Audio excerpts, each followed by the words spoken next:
Bismillahirrahmanirrahim. Assalamualaikum warahmatullahi wabarakatuh. Mahasiswa UT yang saya banggakan di mana saja berada, senang bertemu dengan para mahasiswa yang hebat-hebat. Selamat datang di kegiatan belajar 13. Bapak Ibu mahasiswa, pada kesempatan kali ini kita akan mengulas sedikit hasil karya ilmiah secara umum yang sudah Bapak Ibu upload di e-learning. Beberapa hal yang poin yang penting saya sampaikan adalah pertama, secara umum seluruh mahasiswa telah menghasilkan sebuah artikel ilmiah, draft artikel ilmiah yang sudah kita koreksi, kita diskusikan beberapa kali di web.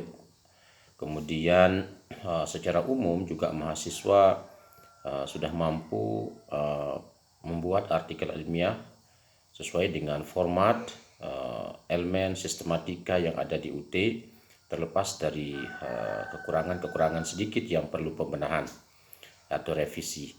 Kemudian yang kedua, Bapak Ibu, secara substansi Bapak Ibu sudah mampu menghasilkan karya ilmiah sampai level kesimpulan, sampai tingkat pembahasan dan kesimpulan.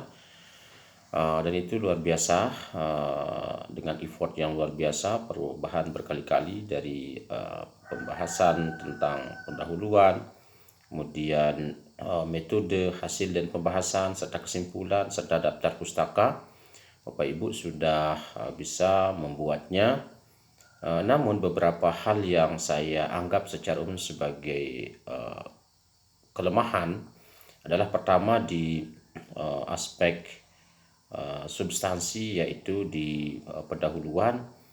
Rata-rata Bapak Ibu mahasiswa sudah mampu menjelaskan masalah terkait dengan indikator adanya masalah di kelas masing-masing atau di kelas PTK yang dilakukan, namun belum ada rasional relevansi kajian empiris, ya, kajian empiris maupun juga kajian teoritik perlu ditambah di pendahuluan, karena kita membuat penelitian itu juga harus berdasarkan kepada data, fakta, kajian empiris dan kajian teoritik. Nah, itu yang saya lihat di pendahuluan itu perlu dikembangkan begitu, ya. Beberapa contoh artikel sudah saya kirim di e-learning.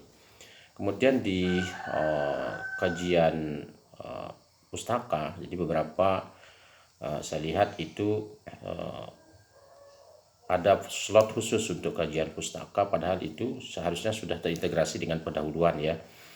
Kemudian di metode, nanti Bapak Ibu perlu untuk melengkapi, ya. Beberapa sudah memadai, tetapi perlu penjelasan lebih detail terkait dengan metode pengumpulan data apa yang akan dikumpulkan, ada data kuali, data kuanti, kemudian bagaimana mengolahnya. Nah, itu beberapa saya lihat di artikel itu Bapak Ibu perlu diperjelas begitu, ya.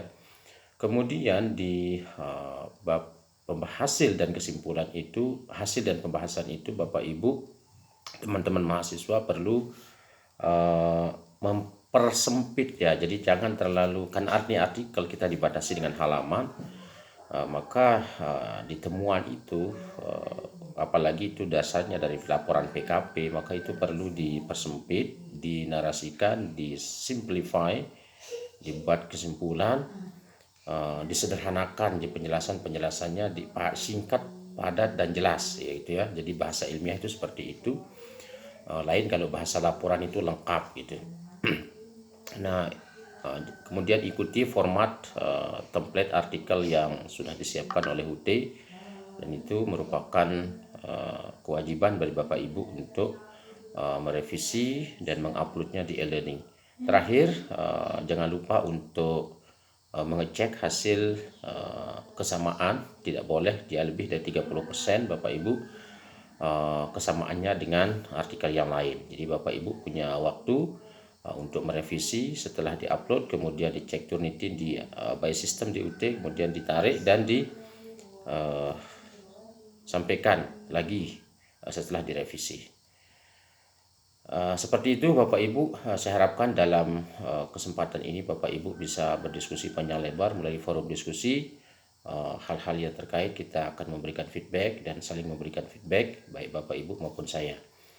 Secara umum saya sangat apresiasi perkembangan penulisan karya ilmiah yang telah Bapak Ibu lakukan, dan mari kita sama-sama belajar. Dan orang yang sukses adalah orang yang mampu mensinkronkan titik singgung antara kesempatan dan kesiapan.